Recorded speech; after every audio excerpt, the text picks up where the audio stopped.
Captain Sarah Chen stood at the viewport of the HMS Prometheus, her reflection ghosting against the stars. The massive warship hung in the void like a drawn bow, its angular hull gleaming with the distant light of New Eden's sun. 300 kilometers ahead, the Coraxian blockade spread across space like a web of thorns. 57 warships protecting their invasion fleet. Quantum core at 98% capacity. Captain. Lieutenant Marcus Puttle reported from his station, his voice steady despite the tension crackling through the bridge. Engineering confirms all containment fields are stable. Sarah nodded, her short black hair catching the blue glow of the tactical displays. The weight of command, of being the first to deploy humanity's most closely guarded weapon, pressed down on her shoulders. She thought of the 15 million colonists on New Eden below, their fate hanging on whether this gamble would pay off. Status of the Coraxian fleet, she asked, though the holographic display before her told the story. The alien vessels were arranging themselves into their characteristic crescent formation, a tactical pattern that had proved devastating in their previous engagements with Earth forces. Their energy signatures are spiking, Captain. Commander Diana Wright reported from Tactical. They're charging weapons. Standard particle lance configuration. Her dark fingers danced across the controls, highlighting threat vectors in angry red lines. They're staying just outside conventional missile range. Sarah allowed herself a grim smile. The Coraxians had learned to respect human missile technology after the Battle of Proxima, but they had no idea what the Prometheus carried within its reinforced hull. The ship's AI, Araya, manifested as a subtle blue glow in the corner of Sarah's vision. Captain, I've completed my final simulations. Quantum cascade targeting solutions are mapped and locked. The probability of successful primary target elimination is 89.4%. Dr. James Rivera, the architect of the quantum cascade cannon, stood silently at the rear of the bridge. His weathered face bore the scars of countless sleepless nights and failed experiments. "It'll work," he said softly, more to himself than anyone else. The containment field modifications held in all tests.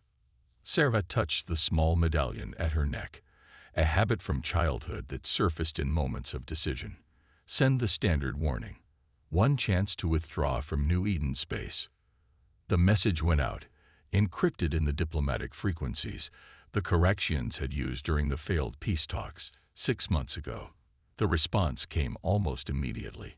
A barrage of energy fire that splashed harmlessly against the Prometheus's outer shields. "Well," Sarah said, straightening her uniform, "I believe that constitutes a refusal." She turned to face her crew, meeting each of their eyes in turn. They had trained for this moment for 18 months, knowing they might be called upon to demonstrate humanity's new capability. Begin final countdown sequence. Divert all non-essential power to the quantum core. The ship hummed beneath their feet as power flowed through reinforced conduits. On the main display, the target lock centered on the Coraxian flagship, a massive vessel that dwarfed its escorts, its hull bristling with the biological weapon pods that had devastated 3 human colonies. Quantum core at full capacity, Marcus reported. Containment fields holding steady at 100%. Targeting solution confirmed, Diana added. Primary and secondary tracking blocked. Dr. Rivera stepped forward, his hands clasped behind his back. The theory was sound in the lab, Captain. But this is the moment of truth. The quantum cascade effect should propagate through their shields as if they weren't even there. Sarah nodded. The science behind the weapon was beyond her, but she understood its potential. A single shot that could end not just this battle, but perhaps the entire war. The kind of decisive advantage humanity had desperately needed since the Coraxians began their expansion into human space. Final authorization required, Araya announced. A holographic interface materialized before Sarah, awaiting her command. She took a deep breath, thinking of all the lives hanging in the balance, not just the colonists below, but every human in contested space. The Coraxians had to learn that humanity wouldn't bow to their empire. "Quantum cascade cannon," she said clearly, her voice carrying across the hushed bridge. Primary authorization granted. Fire when ready. The Prometheus shuddered as reality itself seemed to twist around them. A beam of pure white light, narrow as a needle, lanced out from the bow of the ship. For a fraction of a second, nothing happened. Then space itself appeared to fracture around the Coraxian flagship, geometric patterns of light spreading like cracks in glass. The alien vessel didn't explode. It simply ceased to exist, along with the dozen escort ships closest to it. Where a moment ago there had been the pride of the Coraxian fleet, now there was only empty space and a rapidly dissipating cloud of quantum particles. Silence fell across the bridge, broken only by the soft beeping of monitors. The remaining Coraxian ships hung motionless, their formation shattered, their tactical advantage evaporated in an instant. Target eliminated, Diana reported, her voice barely above a whisper. 47% of hostile fleet eliminated in single discharge. Remaining vessels are powering down weapons. We're receiving surrender signals on all frequencies. Sarah let out a breath she hadn't realized she'd been holding. Acknowledge their surrender. Prepare boarding teams. She turned to Dr. Rivera, who stood staring at the display with tears in his eyes. It worked, Doctor. It actually worked. Yes, he said quietly. God help us all. It worked perfectly. As the bridge crew began coordinating the surrender of the remaining Coraxian ships, Sarah looked out at the stars again. Humanity had just changed the rules of warfare in this sector of space.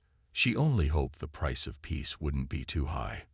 Dr. James Rivera stood in the ruins of Lab 7, surrounded by the twisted remnants of a failed quantum containment field. Smoke still rose from the scorched testing chamber, carrying with it the acrid smell of burned circuitry and shattered dreams. This was the 12th failure in 3 months. Recording log entry, he spoke to his lab AI. Test sequence 2 to 47 terminated at 300 hours. Containment field collapse at 47% power threshold. Primary buffer showed same degradation pattern as previous attempts. He paused, rubbing his tired eyes.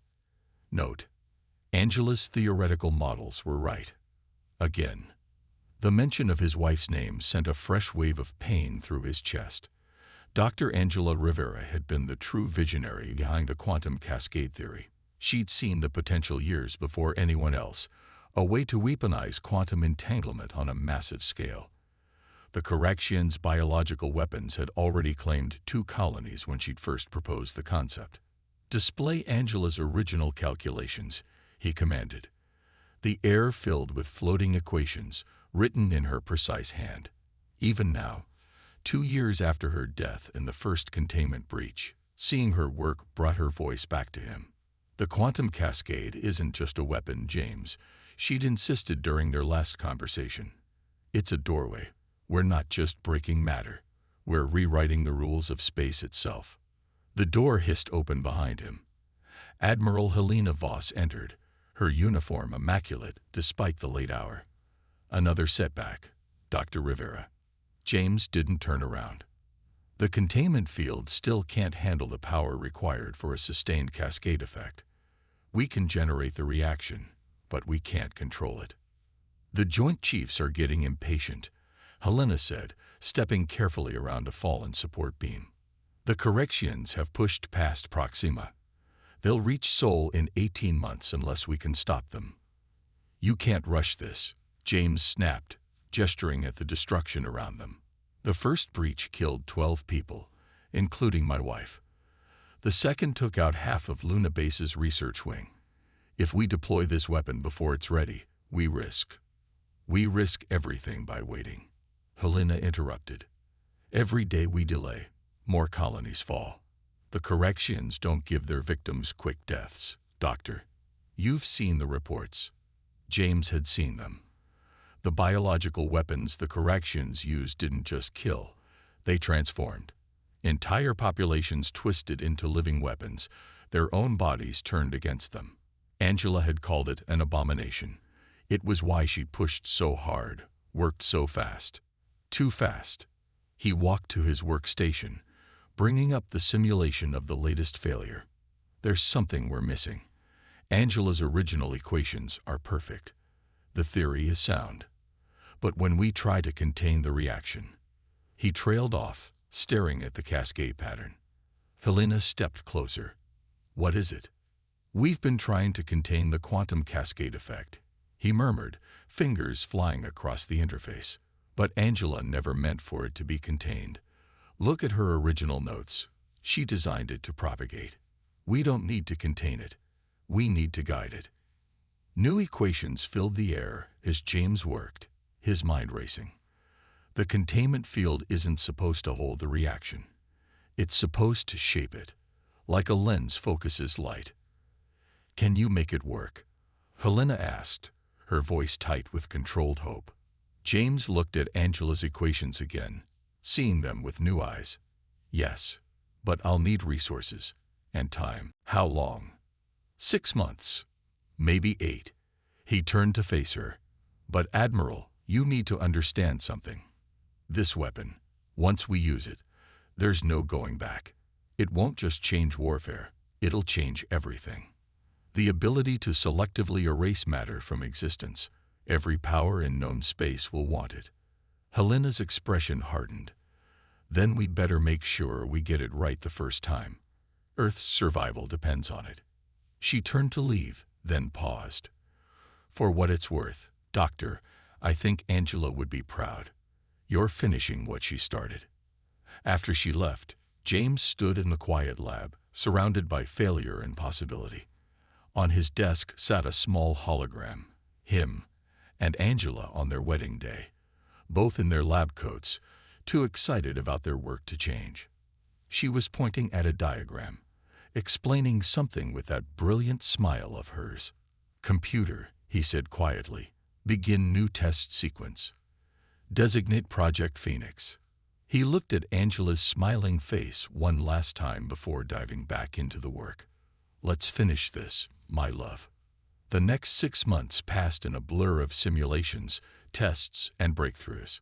James barely slept, driven by a combination of desperation and inspiration.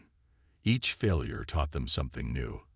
And slowly, the impossible began to seem possible. The breakthrough came on a quiet Sunday morning. James had been staring at the same simulation for hours when something clicked. The solution wasn't in the equipment, it was in the timing. By synchronizing multiple smaller containment fields, they could create a quantum lens that would focus and direct the cascade effect with unprecedented precision.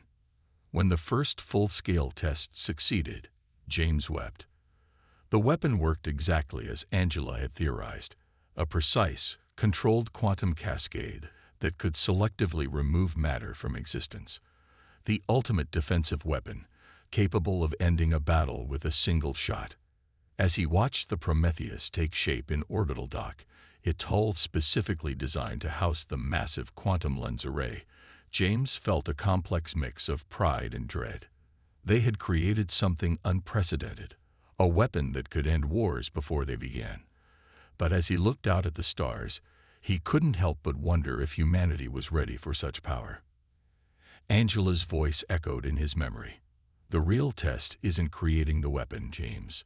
It's knowing when to use it, and more importantly, when not to. He touched the wedding ring he still wore. I hope we're ready, Angela, he whispered to the stars. I hope we're ready for what comes next.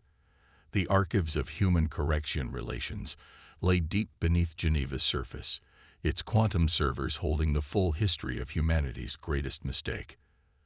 Dr. Maya Patel, chief xenohistorian of the United Earth Government, stood before the holographic display, compiling her final report as the Prometheus approached the blockade. Historical Archive Entry 47B, she spoke clearly. Final analysis of first contact protocols and subsequent diplomatic failures with the Coraxian Empire.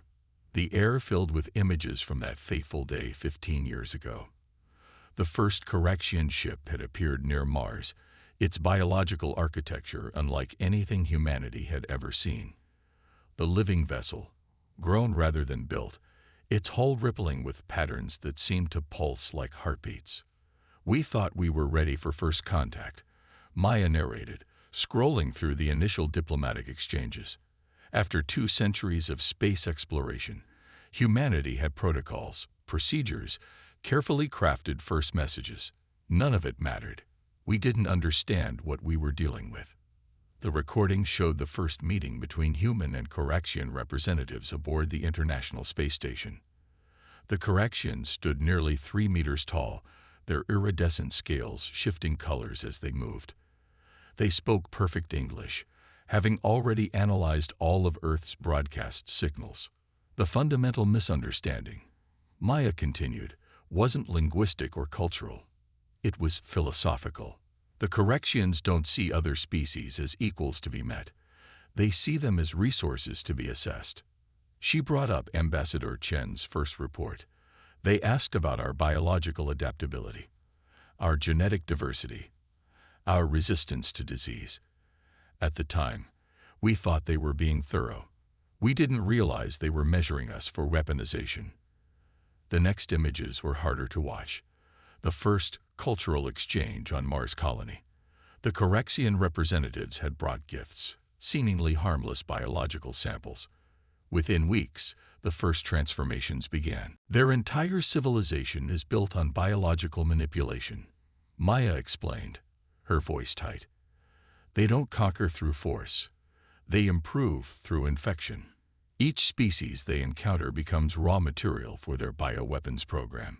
Those who survive the process become part of their empire, transformed into new warrior strains. The display showed the aftermath of Mars colony. The survivors, if they could be called that, had been changed at the genetic level. Their bodies twisted into living weapons, their minds rewired to serve the Koraxian hierarchy. Earth's immediate quarantine had contained the outbreak, but the message was clear. Humanity was being harvested. We had 2 choices, Maya continued, bringing up the emergency council meetings that followed. Submit to improvement or fight. The Koraxians were genuinely confused by our resistance. In their worldview, they were offering evolution, advancement, the chance to become part of something greater. The next years were a blur of retreating colonies, desperate battles, and mounting losses. Humanity had better technology in many ways, more advanced computers, more precise weapons, more efficient drives. But none of it mattered against an enemy that could turn your own people against you. The turning point came at New Paris colony, Maya said, pulling up the battle records. We discovered that the Koraxians' biological ships had a weakness. They couldn't adapt quickly enough to quantum-level changes. It was a small advantage, but it gave Dr. Angela Rivera the idea that would change everything. She paused the playback, staring at the image of the Rivera team receiving their emergency funding. The tragedy is, the Koraxians might have been right about one thing. Humanity did need to evolve, just not in the way they intended. The display shifted to current tactical maps, showing the Prometheus approaching New Eden. We evolved through technology, not biology. We took their greatest strength, their ability to reshape matter itself, and found a way to counter it. The quantum cascade cannon isn't just a weapon. It's humanity's answer to forced evolution. Maya added her final notes to the archive. The Koraxians believe that all life must be molded, shaped, and controlled. Humanity believes in self-determination, the right of each species to choose its own path. Today, we'll find out which philosophy prevails. She closed the archive interface, but remained standing in the quiet chamber. Somewhere above, the Prometheus was about to demonstrate humanity's choice. Not biological adaptation, but technological innovation. Not forced evolution, but chosen advancement. Computer, add personal notation, she said softly. Perhaps the true test of any species isn't how it adapts to change, but how it chooses to change. Humanity chose to advance on our own terms. Whatever happens today, that choice defined us. The lights dimmed as Maya left the archive chamber. In a few hours, she would either be documenting humanity's greatest victory or its last defiance. Either way, the archives would remember why they fought, not just for survival, but for the right to remain human. In the aftermath of the quantum cascade cannon's discharge, reality itself seemed to shiver around the Prometheus. Captain Sarah Chen watched as the void where the Coraxian flagship had been continued to ripple with quantum distortions, like heat waves rising from hot pavement. "RIA, full spectrum analysis," she ordered, her voice steady, despite the weight of what they'd just witnessed. "I want to know exactly what happened to those ships." The AI's response came with an unusual hesitation. "Captain, I'm detecting anomalies. The ships weren't just destroyed. They were removed from our space-time continuum. The quantum cascade effect rewrote the underlying fabric of reality in that sector." Dr. Rivera stepped forward, his hands trembling as he studied the readings. "It's more than that. The cascade created a temporary quantum exclusion zone. For a fraction of a second, that volume of space forgot how to exist. The remaining Coraxian vessels hung motionless against the stars, their bioorganic hulls pulsing with confused patterns of light. Emergency surrender signals continued to flood all frequencies, a cacophony of alien languages united in fear. Message from the Coraxian sub-commander, Lieutenant Puttle reported. Text only. There, requesting permission to send a scientific delegation. They want to understand what happened. Sarah exchanged glances with Dr. Rivera. The Coraxians' notorious scientific curiosity was apparently stronger than their military discipline. "Denied," she said firmly. "Standard surrender protocols only. Commander Wright, deploy the containment teams." As the Prometheus's shuttles launched toward the surrendered vessels, Sarah studied the tactical display. The quantum distortions were fading, but the sensors still couldn't penetrate the area where the flagship had been. It was as if that section of space had been edited out of existence. "Dr. Rivera," she said quietly, "what aren't you telling me about this weapon?"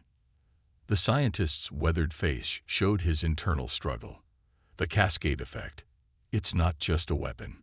It's a door. When we remove matter from reality, it has to go somewhere. Angela's original theories suggested the existence of parallel quantum states, but we never thought." He was interrupted by an urgent alert from ARIA. "Captain, detecting massive gravitational anomalies in the target zone. Something is." The void where the Coraxian flagship had been suddenly blazed with light. For a moment, Sarah thought she saw something through the quantum tiers, shapes and patterns that hurt her eyes to look at, geometries that shouldn't exist in three-dimensional space. "Close the quantum lens aperture," Rivera shouted. "Full shutdown. Now." The Prometheus's massive quantum lens array powered down, and the strange visions faded. But Sarah had seen enough to understand why the weapon was more than just a new type of gun. They hadn't destroyed the Coraxian ships. They'd pushed them somewhere else. "Status of the surrender proceedings?" she asked, forcing herself back to immediate concerns. 17 vessels secured," Commander Wright reported. "No resistance. The Coraxians appear to be in shock. Medical teams report their biological ships are showing signs of extreme stress. Whatever that weapon did, it affected their living technology on a fundamental level." Sarah nodded slowly. "Dr. Rivera, I need to know. Can they replicate this technology?" "No," he said firmly. "The quantum lens array requires materials that can only be produced using human quantum computing methods. The Coraxians' biological technology can't handle the computational loads required. That's why it affected their ships so severely. Their entire technological base operates on principles that the cascade effect directly disrupts." A new message flashed across the main screen. Sarah read it twice before speaking. "The Coraxian High Command is requesting an immediate cessation of hostilities. They're offering unconditional withdrawal from all human space." The bridge fell silent. After 15 years of war, of watching colonies fall and populations transform, victory had come in a single shot, but the price of that victory, the door they'd opened, weighed heavily on Sarah's mind. "Send our acceptance," she ordered. "But at a condition. We keep the surrendered ships and crews. I want their scientists to see exactly what they're dealing with. Sometimes the best deterrent is understanding what you're up against. As the surrender proceedings continued, Sarah stood at the viewport, watching the quantum distortions finally fade to nothing. Humanity had won its war not through biological adaptation, but through understanding the deepest laws of reality itself. They had proven that evolution could come through innovation rather than infection. But as she remembered those strange geometries glimpsed through the quantum tiers, she wondered if they had done more than win a war. Perhaps they had taken their first step into a larger universe, one where the laws of reality themselves were tools to be used, and where the price of power was understanding its true cost. Begin after action reports, she told ARI. And mark this in the record: humanity's first demonstration of quantum superiority. May we use it more wisely than those who forced us to create it. 3 months after the Battle of New Eden, the observation deck of Luna Base offered a perfect view of the changed world below. Dr. James Rivera watched Earth's night side glitter with city lights, trying to reconcile the peace of that view with the magnitude of what humanity had unleashed. The Corrections have completed their withdrawal from the 37th colony world, Admiral Helena Voss reported, joining him at the viewport. Their evacuation is proceeding ahead of schedule. They're running, James said quietly. Not from our weapons, but from what those weapons represent. We've changed the rules of their universe. The Admiral nodded toward a nearby hangar, where teams of human and Correction scientists work together, studying the quantum phenomena unleashed at New Eden. Their lead researcher, Kexri, has been surprisingly forthcoming. They've never encountered a species that chose technological transcendence over biological evolution. We didn't just show them a new weapon, James replied. We showed them a new path. Their entire civilization is built on the idea that biological adaptation is the key to advancement. We proved there are other ways to evolve. Through the hangar windows, he could see the distinctive iridescent scales of Correction scientists as they worked alongside human colleagues. Their initial fear had given way to fascination. The quantum cascade effect had shaken their most fundamental beliefs about reality itself. Dr. Patel's latest xenocultural analysis is interesting, Helena said, bringing up a holographic report. The Corrections are experiencing something akin to a religious crisis. Their philosophy of forced evolution through biological manipulation was more than policy. It was their core belief system. James watched a team of scientists examining quantum lens fragments. And we just proved that biology isn't the only path to advancement. That consciousness and intelligence can reshape reality itself without needing to reshape the body. There's more, Helena continued. The surrender wasn't just about fear of the weapon. When their scientists understood what we'd achieved, creating quantum effects that their biological technology couldn't even detect, it triggered a societal paradigm shift. They're calling it the transcendence revelation. A small smile crossed James's face. Angela would have appreciated that. She always said the quantum cascade effect wasn't just about destroying matter. It was about understanding the deepest nature of reality itself. The Admiral's expression grew serious. The Joint Chiefs are concerned about sharing too much knowledge. The Correction's request for scientific cooperation is unprecedented, but risky. We can't hide this, James said firmly. What we discovered, what we created, it's bigger than weapons. Those glimpses through the quantum tiers, there are layers to reality we've barely begun to understand. We'll need their perspective, their different way of thinking, to fully grasp what we've uncovered. A commotion in the hangar drew their attention. One of the quantum lens arrays had activated unexpectedly, creating a small-scale cascade effect.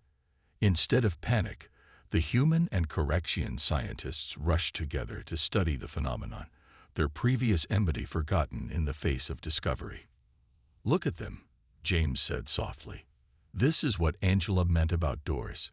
The weapon opened one kind of door, yes, but understanding.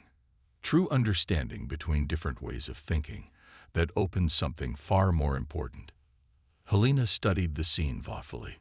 The Corexian High Command has proposed a joint research initiative, not just into quantum cascade technology, but into the fundamental nature of spacetime itself. They're calling it the Convergence Project, a collaboration between biological and technological approaches to understanding reality. James mused. Angela would have loved that. She always said the greatest discoveries come from combining different perspectives. The quantum distortion in the hangar stabilized, casting ethereal patterns across the walls. Human and Corexian scientists worked in perfect synchronization, their differences forgotten in the pursuit of knowledge. We created this weapon to preserve humanity's right to choose its own path, James said, touching his wedding ring. But maybe the real victory isn't in what we destroyed, but in what we're building now. Not just peace through strength, but understanding through innovation. As the Earth turned below them, its lights twinkling like stars, James thought about paths and choices. Humanity had faced extinction and chosen to innovate rather than submit. They had created a weapon that changed the rules of reality itself. But in doing so, they had also created something else, a bridge between two fundamentally different ways of seeing the universe. Begin Project Convergence documentation, he told his AI assistant. Opening note, today marks not just the end of one way of thinking, but the beginning of another. Humanity's greatest strength isn't in our weapons or our technology, but in our ability to adapt without losing who we are. And perhaps in teaching that lesson to others, we've taken our first steps toward a larger understanding of reality itself. The quantum cascade effect in the hangar finally faded, but its impact lingered, a symbol of how one shot had not just ended a war, but opened a door to a future neither species could have imagined alone.